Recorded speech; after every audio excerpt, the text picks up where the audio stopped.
Olá, meus irmãos, graça e paz. O Senhor seja com cada um de vós, em nome do Senhor Jesus. Amém? Nós ficamos alegres por estarmos aqui falando um pouquinho das coisas concernentes ao reino de Deus. É muito importante, né, no meio dessa pandemia, nós não temos ainda uma data para voltarmos presencialmente, porém nós continuamos a fazer a obra de Deus assim é a vontade do Senhor, amém?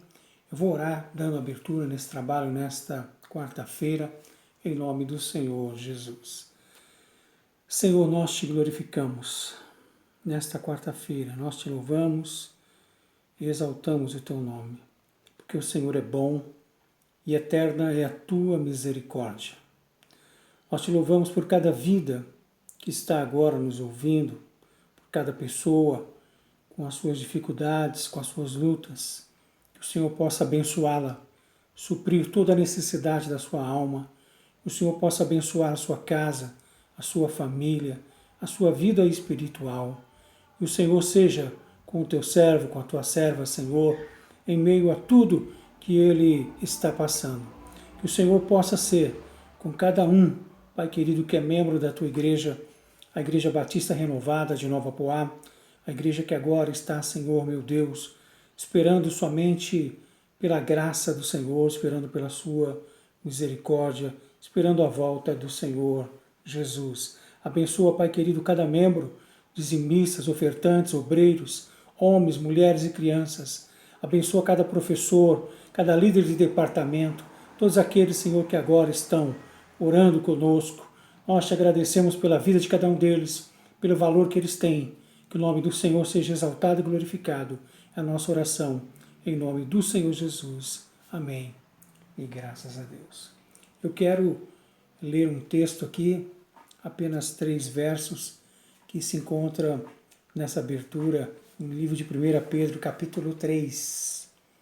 1 Pedro 3, de 1 a 7, é o texto completo, mas nós vamos ler aqui o versículo 3, o 4 e o 7, falar um pouquinho nessa abertura no nome do Senhor Jesus. Diz assim, verso 3. Não seja o adorno da esposa o que é exterior, como frisado de cabelos, adereços de ouro, aparato de vestuário. Seja, porém, o homem interior do coração, unido ao incorruptível trajo de um espírito manso e tranquilo, que é de grande valor diante de Deus. Versículo 7. Maridos, vós igualmente vivei a vida comum no lar com discernimento e tendo consideração para com a vossa mulher como parte mais frágil. Tratai-a com dignidade, porque sois juntamente herdeiros da mesma graça de vida, para que não se interrompam as vossas orações. Amados, nessa abertura eu me propus, né, de falar um pouquinho hoje sobre o casamento. Casamento, aquele que vai casar, aquele que é casado. Um pouco nessa abertura eu quero falar um pouquinho sobre a esposa. A esposa, ela não precisa, é lógico que é importante se cuidar fisicamente, né? A aparência, todas essas coisas é muito importante. Mas o mais importante é ser uma mulher mansa e tranquila, a Bíblia diz aqui. Que sabe falar na hora certa, que sabe ouvir, que confia no Senhor. Uma esposa dentro de casa aqui é uma mulher que você pode parar para ouvi-la, os seus conselhos, a sua opinião. Isso é muito importante, irmãos. É muito importante. A mulher cristã tem que aprender a agir dessa forma. Está lá em 1 Pedro, capítulo 3, verso 4.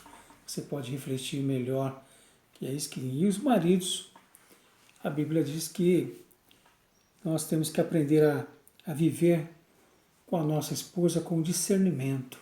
Ou seja, nem todo dia está tudo à sua disposição, né? Nem tudo está à sua disposição. Você não pode exigir coisas que talvez não tenha condições. coisas que não podem acontecer naquele dia, naquele momento. Nós precisamos aprender a tratar com dignidade, com respeito a esposa, com carinho, com amor, entender as dificuldades dela, entender os desejos dela, as coisas que ela fala, parar para ouvir e entender aquilo que o Senhor tem para as nossas vidas. Aí não ser intransigente, ignorante, grosseiro, gritar, falar. Isso também não é coisa de cristão, né? Eu estou falando isso aqui porque tem gente que faz, né? A gente supõe que crente não faça isso, né? Mas, de repente. Então, nós estamos falando que nós temos que aprender a andar juntamente, né? Porque nós somos herdeiros da mesma graça de Deus. Você sabia que se você brigar com a sua esposa, vocês estão brigados e tal, Deus não ouve a oração de vocês? Sempre é bom o casal orar junto, marido e mulher, parar um pouco, dobrar seus joelhos aí na beira da cama, um de um lado, outro do outro, juntos, um lado a lado, e orar um pouco, orar pelos filhos, orar pelo próprio casal, pelas dificuldades que eles têm, para que o Senhor, através do seu Espírito e da sua palavra, possa estar orientando. Então é muito importante um casal se entender, né? A mulher ser uma mulher mais que acompanha, né, os problemas da casa, né, que tem um raciocínio cristão, né, manso e tranquilo, e o homem discernimento para lidar com a esposa. Então é isso que nós queremos começar a falar sobre isso. No nome do Senhor Jesus, fica conosco aí. Deus abençoe a sua vida em nome de Jesus. E no 301 do Cantor Cristão, Crer e Observar.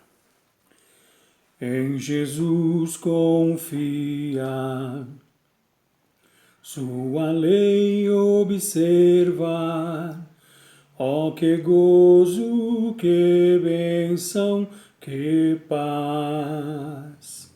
Satisfeitos guardar tudo quanto ordenar, alegria perene nos traz.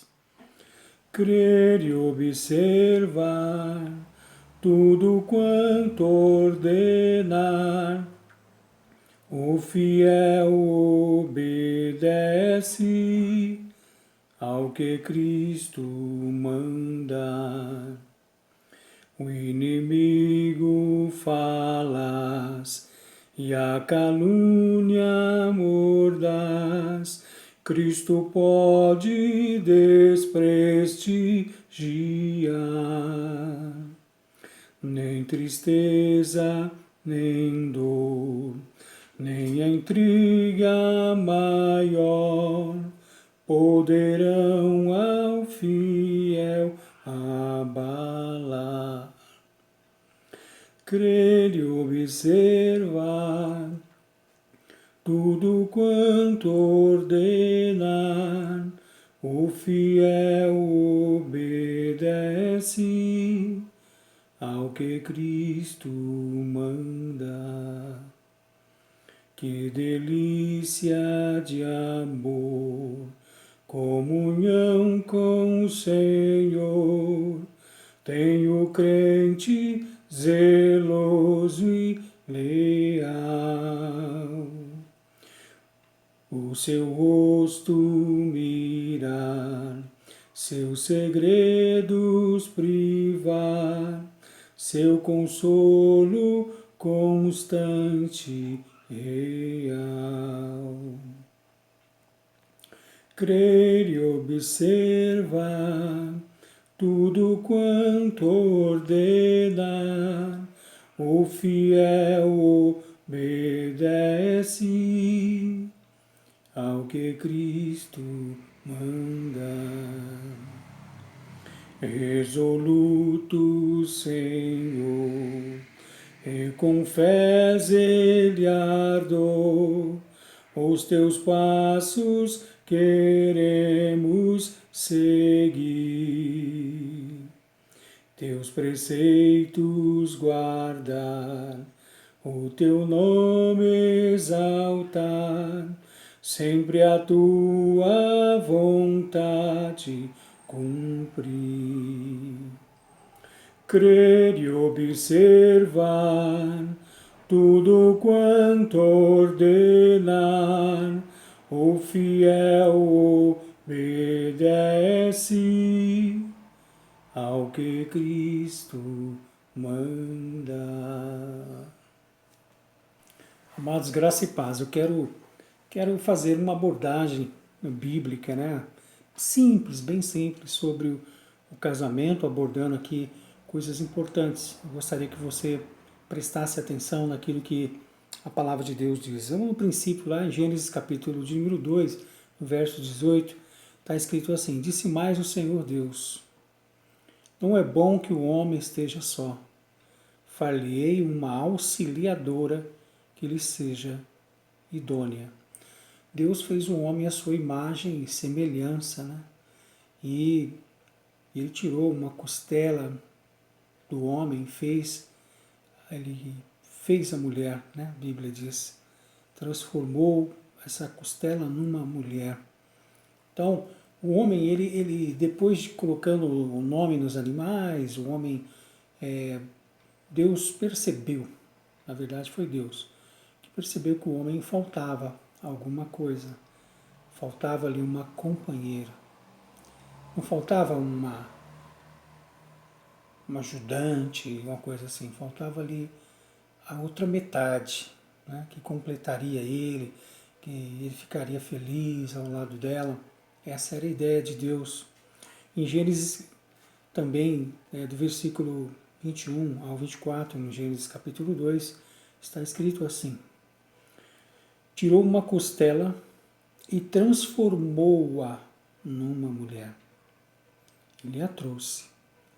E disse o homem: Esta, afinal, é osso dos meus ossos e carne da minha carne. Chamar-se-á varoa, porquanto do varão foi tomada. Por isso deixa o homem pai e mãe e se une à sua mulher, tornando-se os dois uma só carne. Olha o que Deus fez. Deus fez o primeiro casamento. Deus fez a primeira cirurgia, ainda fechou com carne ali no lugar, né? Foi perfeita a primeira cirurgia. Ele tirou a mulher. A mulher, ela é tirada do lado do homem. Acredito eu, alguns pregadores dizem que é do lado do coração, para que o homem possa amá-la, né? Eu também acredito que seja isso mesmo. Mas a importância do casamento é muito grande. Deus, ele fez o primeiro casamento. E o casamento, ele é muito importante. São pessoas que têm a imagem e semelhança de Deus. Então, que importância tem isso, né? Para que a humanidade pudesse crescer, né? E o homem foi feito à imagem e semelhança de Deus, e Deus fez a mulher e formou o primeiro casal, o primeiro casamento. Eu estava falando para minha esposa ontem, e eu acredito que Adão e Eva eram as pessoas mais lindas que já existiram. Eu acredito nisso. Isso não está escrito em lugar nenhum, não estou defendendo nenhuma teoria, nem nada. É a minha imaginação, então eu posso imaginar. Adão e Eva, para mim, foi o casal mais lindo que já existiu. Foi o primeiro. Adão era um camarada, né, bonitão, e Eva devia ser uma moça muito bonita, né, uma beleza inigualável. Por quê? Porque é o primeiro casal. Mas veja que coisa interessante, Deus fez esse primeiro casamento, né? Como isso foi importante e é importante para nós, para a nossa reflexão. Como o casamento é para Deus de grande importância. O casamento hoje ele tem perdido muito a sua originalidade, eu diria, né? Porque as pessoas estão começando a andar como o mundo anda. O mundo já jaz uma maligno, a Bíblia diz. Então, as pessoas acham que o casamento é uma brincadeira. Se casa, descasa, vai, casa, descasa de novo. Tá? Nós não somos assim. Nós casamos e nós mantemos o nosso casamento e respeitamos a palavra de Deus e vamos guiando-nos por isso. Por quê? Porque o Senhor fez o primeiro casamento e tenho certeza que o nosso casamento, a nossa escolha, escolhi minha esposa, ela me escolheu, nós nos escolhemos, Deus abençoou e isso é para a vida toda, né? Criando os nossos filhos, vendo os nossos netos crescerem, a vida caminhando, comprando, fazendo, servindo ao Senhor. Que maravilha, andando junto, orando junto, um tentando entender o que o outro pensa, tal. Às vezes é um pouco difícil, né, o diálogo, mas o casamento é assim, nós precisamos aprender a andar juntos para a glória do Senhor, o nosso Deus. E outra coisa que eu comecei a pensar aqui, comecei a buscar para a gente poder falar um pouquinho com os irmãos, o texto está em 1 Coríntios capítulo 11, lá naquele texto que fala sobre o véu e tal, né? Uso na igreja de Corinto. Eu peguei algumas verdades ali, né, para a gente pensar um pouquinho. Ó, 1 Coríntios 11, 3 diz assim, ó, Cristo, o cabeça de todo o homem, e o homem o cabeça da mulher, e Deus o cabeça de Cristo. Um se sujeita ao outro, todos se sujeitam a Deus, ou seja, nós somos criados por Deus. Adão foi criado primeiro, depois Eva, formada e tal, mas todos nós estamos debaixo da graça, debaixo da misericórdia de Deus, vendo aquilo que o Senhor tem para as nossas vidas. Amém? Louvado seja o nome do Senhor, o nosso Deus. E o apóstolo Paulo, amados, ele continua aqui no 1 Coríntios capítulo 11, no verso 11, você pode ler na sua Bíblia, no Senhor, todavia, nem a mulher é independente do homem, nem o homem independente da mulher. Olha, desde o começo lá Deus fala assim, o homem não é independente, nem a mulher é independente. Então, uma ideia assim hoje, né, de independência, uma coisa assim, isso é coisa do mundo. Para nós dependemos da nossa esposa depende de nós, é uma coisa bíblica, é assim que nós amamos. Eu dependo dela para me ajudar e tal, e ela depende de mim para poder estar sempre ao lado dela. Nós precisamos um do outro. Um casamento é assim, um marido precisa da esposa, a esposa precisa do marido. Nós precisamos um do outro. Ninguém pode achar que é melhor, está na frente, é mais esperto, é mais sábio, é não sei o quê, ou é mais durão. Tá? Nós não temos tempo para isso. Nós temos que começar a entender que nós não somos independentes um do outro. Nós andamos juntos. Andamos juntos. Lá no versículo 12, diz lá no 11, 12, porque como provém a mulher do homem, assim também o homem é nascido da mulher, e tudo vem de Deus. Então, nós viemos de Deus. Nós viemos de Deus. Viemos de Deus. Então, temos que aprender a andar juntos, a sermos companheiros, né? Sermos carinhosos, amáveis, compreensivos. Precisamos. Todos viemos de Deus, portanto, todo casal precisa viver em harmonia. O que a gente quer dizer aqui é que o casal é um casal precisa andar em harmonia, precisamos andar juntos. E como nós conhecemos o Evangelho, conhecemos a Palavra de Deus, né, a Bíblia diz lá em 1 Coríntios capítulo 7, do 1 ao 5, que a gente precisa aprender a andar um junto com o outro, né, estarmos sempre juntos, estarmos sempre sendo companheiros, unidos, né? Marido e mulher representa algo muito forte mesmo. Eu quero compartilhar com vocês algo que eu li, que eu achei de grande importância. Conta-se a história de que você tem duas batatas, né? Então eu tenho duas batatas, então eu coloco essas batatas para cozinhar, e depois descasco essas batatas já cozidas, então eu coloco leite. A minha intenção é fazer um purê.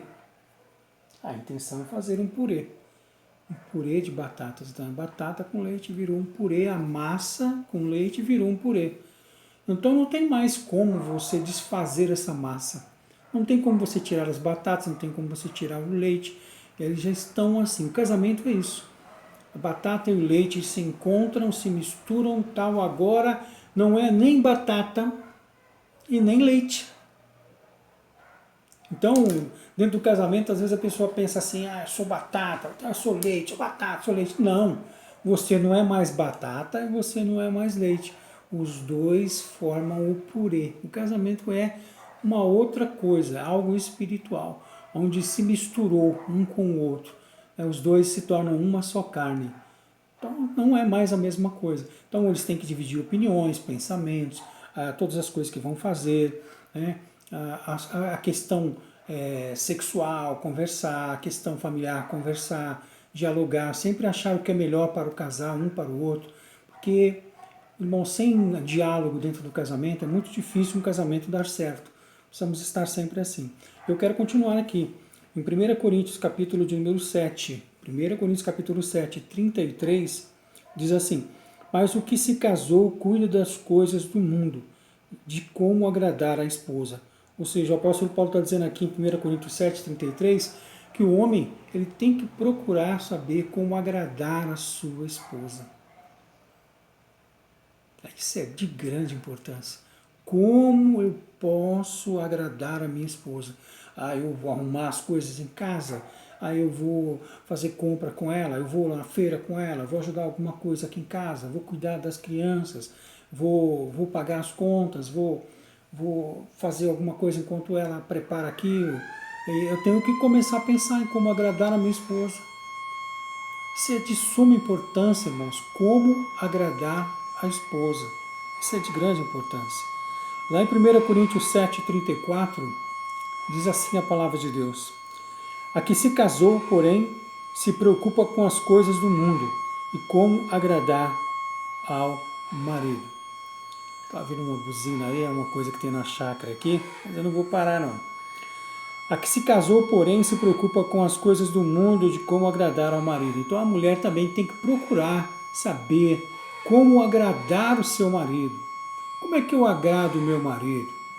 Eu vou fazer um prato gostoso para ele, vou passar aquela camisa que ele gosta, eu vou me preparar para quando ele chega, né? Para uma noite romântica. Irmão, tem muitas coisas para serem feitas. Muitas coisas. A mulher tem que procurar orar, pensar em como agradar o seu marido, porque talvez o casamento às vezes não vai tão bem, porque às vezes a gente começa a pensar só em si mesmo e esquece o outro. Nós somos um purê e precisamos andar juntos. Então eu queria que vocês começassem a pensar essa primeira abordagem que eu estou fazendo aqui, primeira abordagem sobre o casamento. Eu queria que vocês pensassem sobre isso em nome do Senhor Jesus. Amém, amados. E então é isso. A gente vai continuar falando mais um pouco na semana que vem, na quarta-feira, sobre o casamento. Isso é uma coisa para a gente começar a refletir, né? Começar a pensar a nossa vida a dois aí, como é que anda o nosso casamento, se eu estou fazendo isso ou não. Às vezes nós não somos abençoados, sabia? Porque nós não vivemos a palavra de Deus, nós queremos fazer do nosso jeito, porque alguém falou, porque uma vizinha falou, a mulher separada lá, o marido separou, um cara separou lá, aí dá aqueles conselhos para você, conselho errado. Conselho errado, que a pessoa não tem nada para te oferecer. Uma pessoa que já está separada não tem nada para oferecer para o outro. Só conselhos podem ser conselhos duvidosos. Então a gente tem que ouvir aquilo que a palavra de Deus diz para nós, né? Como o apóstolo Paulo deixou para nós aqui, né? Que nós devemos nos preocupar com a mulher se preocupar em agradar o marido procurar agradar a esposa, porque nós somos um só, nós oramos juntos, o Senhor é o mesmo e nós precisamos melhorar a nossa vida espiritual, a nossa vida de casal, dialogar mais, sabe, andar mais junto, ouvir um pouco mais, ter paciência e entender as dificuldades. Nós precisamos de tudo isso. Deus abençoe a sua vida. Em nome do Senhor Jesus, eu quero orar encerrando e te abençoando. Espero que você reflita sobre isso. Semana que vem a gente fala um pouco mais em nome do Senhor Jesus. Amém? Senhor, nós te louvamos por essa oportunidade que nós falamos um pouco sobre o casamento, mas de maneira simples, Senhor, uma primeira abordagem. O Senhor esteja abençoando cada um dos teus servos, Pai querido, talvez para alguns isso não seja novidade alguma, mas se eles prestarem bastante atenção, o Espírito do Senhor já está falando aos seus corações. Abençoa todos os ouvintes, Senhor, Pai querido, desse que estão ouvindo esta palavra, que o Senhor possa abençoar ricamente a cada um no nome do Senhor Jesus. Abençoa a tua igreja, supre toda a necessidade. Pai querido, abençoa os casais da tua igreja, que eles possam, Senhor, prestar atenção, como nós cantamos, crer e observar a palavra, prestar atenção naquilo que o Senhor está ensinando para nós. Nós te louvamos, bendizemos o teu nome, a nossa oração, em nome de Jesus. Deus abençoe a sua vida, seu coração, que você possa estar colocando a palavra de Deus em prática, em nome do Senhor Jesus. Amém? Coloque a mão sobre o teu coração, receba a bênção do Senhor. A graça de nosso Senhor e Salvador Jesus Cristo e o amor de Deus que excede todo entendimento e as doces consolações do Espírito Santo de Deus seja com essa igreja, hoje e para todos sempre, e todos digam amém. Deus abençoe a sua vida, receba o nosso abraço, nosso carinho. Tenho saudade de todos vocês, não vejo a hora da gente estar junto, mas Deus te fortaleça o coração, em nome do Senhor Jesus. Amém? Glória a Deus.